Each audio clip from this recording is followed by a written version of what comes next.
Novel زندان عشق، تحریر سلما راجپوت، قسط نمبر 7۔ سڈنی میں اس وقت صبح کے 4 بج رہے تھے۔ صوفیہ بیگم تہجد ادا کرنے کے لیے اٹھی تھیں۔ تہجد ادا کر کے وہ بستر پر آئی تھیں۔ ان کی آنکھ ابھی لگی ہی تھی کہ موبائل رنگنگ کی آواز نے انہیں پھر سے جگا دیا تھا۔ دادی جان صبح کے 4 بجے زوہا کی کال دیکھ کر حیران ہوئی تھی۔ زوہا، میری بچی خیریت ہے جو تم نے اتنی صبح صبح کال کی ہے؟ وہاں سب ٹھیک تو ہے نا؟ تمہاری تائی جان نے تو کچھ نہیں کیا؟ اس کا رویہ ٹھیک ہے تمہارے ساتھ؟ دیکھو، اگر کوئی ایسی بات ہے تو تم مجھے بتا دو، میں کل کی فلائٹ سے ہی واپس آ جاؤں گی۔ ویسے بھی تمہارے لیے میں یہاں پریشان ہوتی رہتی ہوں۔ یہ سوچ ہر وقت مجھے ستاتی رہتی ہے کہ پتہ نہیں طاہرہ کا رویہ تمہارے ساتھ کیسا ہوگا۔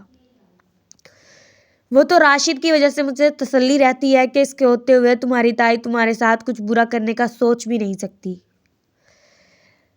دادی جان کی بات پر اس کے آنسوؤں میں روانی آئی تھی۔ دادی جان، ایسی کوئی بات نہیں ہے، یہاں سب کچھ ٹھیک ہے۔ وہ اٹک اٹک کر بولی تھی۔ اس کی آواز سن کر دادی جان پریشان ہوئی تھی۔ زوہا بیٹا، تم رو رہی ہو کیا؟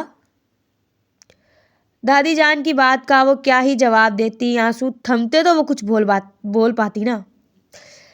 زوہا بیٹا، کیوں میرا دل ہلا رہی ہو؟ ہوا کیا ہے یہ تو بتاؤ۔ ان کی پریشانی کا اندازہ وہ ان کی آواز سے لگا سکتی تھی۔ اب وہ خود کو کوس رہی تھی، بھلا کیا ضرورت تھی اتنی رات کو دادی جان کو پریشان کرنے کی۔ اب وہ خود پھنس گئی تھی۔ اسے سمجھ نہیں آ رہا تھا اتنی رات کو انہیں کال کرنے کی کیا وضاحت دے۔ آپ کی یاد آ رہی تھی مجھے، اس لیے کال کی، لیکن اب مجھے لگ رہا ہے مجھے آپ کو کال نہیں کرنی چاہیے تھی۔ آپ کو بھی خواہ خواہ میں پریشان کر دیا میں نے۔ تو میرا بچہ، اس میں رونے کی کیا بات ہے؟ اور میں نے کب کہا تمہیں کہ تم مجھے کال نہیں کر سکتی یا تمہیں مجھے کال نہیں کرنی چاہیے تھی؟ دادی جان کی شفیق آواز اسپیکر پر ابھری تھی۔ ان کی بات پر اس کے آنسوؤں میں اضافہ ہی تو ہوا تھا۔ دادی جان، آپ کب واپس آئیں گی؟ اس کی بے قراری پر دادی جان مسکرائی تھی۔ ایک پل بھی کہاں دور رہ پاتی تھی وہ ان سے، اور اب تو انہیں یہاں آئے ہفتہ ہو چکا تھا۔ اگر مسئلہ اس کی پڑھائی کا نہ ہوتا تو وہ اسے یوں چھوڑ کر نہ آتی، اور اس کی ضد کے آگے ہار ماننا پڑتی تھی انہیں۔ اس قدر ضدی تھی وہ۔ بیٹا، میرا بس چلے تو میں ابھی آ جاؤں تمہارے پاس، لیکن تمہاری پھپھی مجھے واپس آنے ہی نہیں دے رہی۔ لیکن تم پریشان مت ہونا میری جان، تمہاری دادی جان جلد ہی تمہارے پاس واپس آ جائے گی۔ بس کچھ ہی دنوں کی بات ہے۔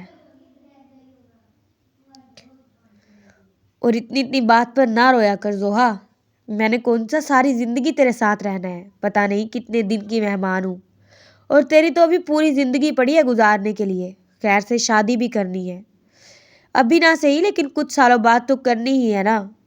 تھوڑی سی بہادری پیدا کر خود میں، تاکہ میرے بعد دنیا کا مقابلہ کر سکے۔ دادی جان، آپ پھر ایسی باتیں کر رہی ہیں۔ مجھے پتہ ہے میرے ماما بابا کی طرح آپ بھی مجھ سے تنگ آ گئی ہیں، لیکن میں آپ کے بغیر نہیں رہ سکتی دادی جان۔ یہ بات جانتے ہوئے بھی آپ میرے سامنے اس طرح کی باتیں کرتی ہیں۔ زوہا بیٹا، خدا کے فیصلے پر ہم کون ہوتے ہیں سوال اٹھانے والے؟ ایسے نہیں کہتے، اللہ تعالیٰ ناراض ہو جاتے ہیں۔ انہوں نے اسے پیار سے سمجھایا تھا۔ دادی جان کی آخری بات پر اسے مزید رونا آیا تھا۔ اب اس نے بھلا کہاں جانا تھا؟ اسے تو ایک سنگدل انسان کے حوالے ساری زندگی کے لیے کر دیا گیا تھا۔ دادی جان، میں فون رکھتی ہوں اب، ورنہ صبح کالج کے لیے آنکھ دیر سے کھلے گی۔ انہیں خدا حافظ کہہ کر اس نے فون کو سائڈ دراز پر رکھا تھا۔ جب کچھ غصہ ٹھنڈا ہوا تو وہ کمرے میں آیا تھا۔ ٹیبل پر کھانا ایسے ہی رکھا تھا جیسا ملازمہ رکھ کر گئی تھی۔ وہ بیڈ کراؤن سے ٹیک لگائے سو رہی تھی۔ وہ اس کے قریب کھڑا اب اسے غور سے دیکھ رہا تھا۔ زوہا کا چہرہ غصے کی بخار کی حدت سے سرخ ہو رہا تھا۔ گالوں پر آنسوؤں کے میٹھے میٹھے نشانات تھے، جیسے وہ سونے سے پہلے بہت دیر تک روتی رہی ہو۔ چھوٹی سی ناک بھی رونے کی وجہ سے سرخ ہو رہی تھی۔ کھانے کو ویسے ہی رکھا دیکھ کر اسے غصہ تو بہت آیا تھا، مگر وہ زوہا کو خود سے مزید خوفزدہ نہیں کرنا چاہتا تھا۔ جو کچھ بھی تھا، لیکن اب وہ اس کی ذمہ داری تھی۔ بے شک اس نے سوچ لیا تھا کہ وہ جلد ہی علینا سے شادی کر لے گا، لیکن وہ زوہا کی حق تلفی کا ارادہ نہیں رکھتا تھا۔ اس نے زوہا کا سر اپنے سینے پر رکھا تھا، اب وہ اس کے بال سہلا رہا تھا۔ کچھ دیر بعد وہ بھی گہری نیند میں جا چکا تھا۔ اگلی صبح اس نے ملازمہ کو زوہا کی دوائیاں تھمائی تھی جو ملازم اسے آج صبح دے کر گیا تھا۔ تمہیں کل تو میں نے معاف کر دیا تھا، لیکن اگر آج زوہا نے میڈیسن اور کھانا ٹائم پر نہ لیا تو یہ دن اس گھر میں تمہارا آخری دن ہوگا۔ میں نہیں جانتا تم یہ کیسے کرو گی اور نہ ہی جاننا چاہتا ہوں، لیکن اگر اس نے کھانے یا میڈیسن میں غفلت برتی تو انجام کے لیے تیار رہنا۔ وہ ملازمہ کو وارن کرتے ہوئے بولا تھا اور اسے زوہا کی دوائیوں اور کھانے کی ہدایات دیتا وہ آفس جا چکا تھا۔ خبیب کے جانے کے بعد ملازمہ زوہا کا کھانا اس کے کمرے میں لائی تھی۔ بی بی جی، زوہا بی بی، ملازمہ نے اسے پھر پکارا تھا۔ اب کی بار اس نے مندی مندی آنکھوں سے اسے دیکھا تھا۔ بی بی جی، بڑے صاحب نے کہا ہے یہ دوائیاں آپ نے ٹائم پر لینی ہیں، اور اگر آپ نے غفلت برتی تو مجھے نوکری سے نکال دیں گے۔ آپ مہربانی کر کے یہ دوائیاں اور کھانا ٹائم پہ لے لیجئے گا۔ ملازمہ زوہا کے سامنے ہاتھ جوڑتے ہوئے بولی تھی۔ ملازمہ کی بات سن کر وہ فوراً اٹھی تھی۔ ناشتہ کرنے کے بعد اب اس کا رخ کچن کی طرف تھا۔ برتن دھونے اور کچن کی صفائی کرنے کے بعد اس کا ارادہ اب خبیب کے کپڑے دھونے کا تھا۔ وہ بھی کچن سے نکلی ہی تھی کہ اسے لاؤنج سے عائزہ کی آواز آئی تھی۔